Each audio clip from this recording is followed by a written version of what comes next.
नमस्कार दोस्तों, मैं कुशाल नगर स्वागत करता हूं आपके इस यूट्यूब चैनल कुशाल एलएलबी पर। दोस्तों, आज मैं आपको बताने वाला हूं अगर पुलिस गलत तरीके से पकड़ ले तो क्या करें, और साथ ही हम जानेंगे कंपनसेशन कैसे मांगे, यानी मुआवजा कैसे मांग सकते हैं। चलिए जानते हैं एक एक करके इन सारे नियमों के बारे में। दोस्तों, गिरफ्तारी किसे कहते हैं? गिरफ्तारी का सीधा सा मतलब है किसी ऐसे व्यक्ति को पकड़ना जिसने अपराध किया है या उसके जरिए अपराध किए जाने का शक है। गिरफ्तारी में उस शख्स के कई अधिकार निलंबित हो जाते हैं और गिरफ्तारी के लिए ये देखना होता है कि अपराध किस तरह का है, मतलब संज्ञेय है या असंज्ञेय है, यानी कॉग्निजेबल है या नॉन कॉग्निजेबल है। इसी से पता लगता है कि क्राइम जमानती है या गैर जमानती। जमानती अपराध मतलब जिसमें थाने से ही जमानत मिल जाती है, और गैर जमानती अपराधों में बेल का फैसला अदालत करती है। अपने आप गिरफ्तारी। दोस्तों, संज्ञेय अपराध होने के बाद या होने की आशंका हो तो पुलिस सीधे गिरफ्तार कर सकती है।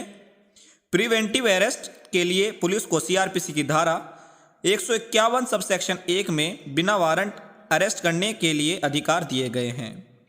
शिकायत पर पुलिस ऐसे अपराध की शिकायत मिलने पर भी किसी को अरेस्ट कर सकती है जिसमें 7 साल या उससे ज़्यादा की सजा का नियम हो। यह बात सीआरपीसी की धारा 41 में बताई गई है। वारंट के आधार पर, जी हाँ, अगर किसी को गिरफ्तार करने के लिए कोर्ट ने अरेस्ट वारंट जारी किया है तो पुलिस उसे अरेस्ट कर सकती है और उसकी प्रॉपर्टी की तलाशी भी ले सकती है। जरूरत पड़ने पर सामान जब्त भी कर सकती है। गिरफ्तारी पर संविधान क्या कहता है? पहली बात, संविधान का आर्टिकल 21 कहता है कि किसी भी व्यक्ति को कानूनी प्रक्रिया के अतिरिक्त उसके जीवन और व्यक्तिगत स्वतंत्रता के अधिकार से वंचित नहीं किया जा सकता। हर किसी को जीवन जीने का अधिकार है और वह मौलिक अधिकार है। दूसरी बात, संविधान के आर्टिकल 22 के मुताबिक गिरफ्तार किए गए व्यक्ति को 24 घंटे के अंदर मजिस्ट्रेट के सामने पेश करना होता है, और गिरफ्तारी से पहले इसका कारण बताना भी जरूरी होता है। दोस्तों, एक सबसे महत्वपूर्ण सवाल, क्या 24 घंटे से ज़्यादा भी हिरासत में रख सकती है पुलिस? जी हाँ, अब सवाल उठता है, क्या पुलिस 24 घंटे से अधिक समय तक किसी व्यक्ति को हिरासत में रख सकती है? इस पर कानून के जानकार और बॉम्बे हाई कोर्ट के वकील दीपक डोगरे कहते हैं कि हाँ, अगर पुलिस चाहे तो किसी व्यक्ति को 24 घंटे से अधिक समय तक हिरासत में रख सकती है, लेकिन इसके लिए मजिस्ट्रेट से इजाज़त लेनी होगी। गिरफ्तार व्यक्ति के क्या क्या अधिकार है? जी हाँ, पहला, क्रिमिनल प्रोसीजर कोड की धारा 50A के तहत गिरफ्तार व्यक्ति को अधिकार मिलता है कि वह इसकी जानकारी अपने परिवार या रिश्तेदार को दे सकता है। और दूसरा, सीआरपीसी की धारा 41D के मुताबिक गिरफ्तार व्यक्ति को पुलिस जांच के दौरान कभी भी अपने वकील से मिलने का अधिकार दिया गया है और वह अपने रिश्तेदारों से भी बातचीत कर सकता है।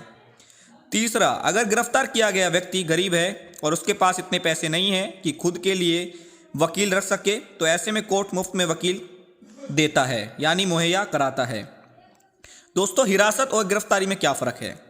हिरासत और गिरफ्तारी में मुख्य अंतर इस बात का है कि व्यक्ति पर चार्ज लगाया गया है या नहीं।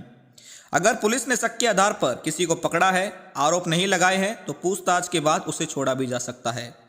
लेकिन गिरफ्तारी तभी हो सकती है जब उसके खिलाफ आरोप लगा दिए गए हों। हिरासत यानी कस्टडी भी 2 तरह की होती है, पहली पुलिस कस्टडी और दूसरी जुडिशियल कस्टडी। जब पुलिस को किसी व्यक्ति के खिलाफ सूचना या शिकायत मिलती है या शक होता है तो पुलिस उसे गिरफ्तार करके हवालात में रखती है। इसे पुलिस हिरासत कहते हैं। जरूरी बात यह है कि पुलिस कस्टडी के समय जेल में नहीं, थाने में रखा जाता है।